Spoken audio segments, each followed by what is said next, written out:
In today's video, I'm going to teach you how to use ClickUp Breadcrumbs in Views. This feature is incredibly useful for understanding exactly where your tasks live and how they're connected, especially when you're working across multiple spaces and lists. By the end of this walkthrough, you'll be able to clearly visualize task locations and hierarchies without needing to dig through multiple layers. Start by opening ClickUp and signing into your account. Once you're in, you'll land on your main dashboard, which acts as the central hub for all your work. If your sidebar isn't visible, go ahead and open it using the sidebar icon, or use the keyboard shortcut for a faster way to toggle it on and off. From the sidebar, choose one of your spaces, then open a specific list so you have a clear working example. Inside the list, direct your attention to the upper right corner and click on the Customize option. This will open the customization panel on the right-hand side, where you can control how your current view behaves and what information is displayed. To enable breadcrumbs, you'll need to activate a few important settings. Turn on the option to show task locations.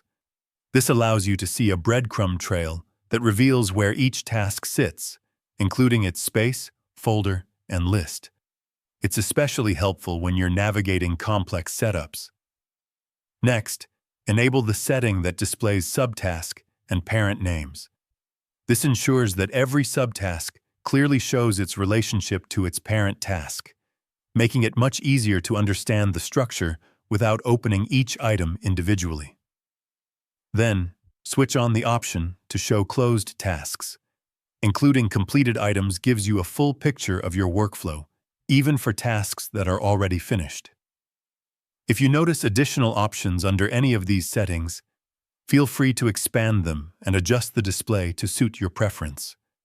You can also explore layout settings within the same panel to refine how information appears, making it easier to scan and interpret. Once you're satisfied, return to your dashboard and locate the control that changes how subtasks are displayed. Toggling this will switch between showing subtasks as separate items or nested under their parent tasks, which directly affects how your breadcrumbs appear. Try moving between different views to see how the breadcrumb information updates. This helps confirm that everything is set up correctly. And that's it. You've successfully configured breadcrumbs to make your task organization clearer and more transparent. If you found this video helpful, let me know in the comments. Give it a like, subscribe to the channel, and don't forget to hit the notification bell.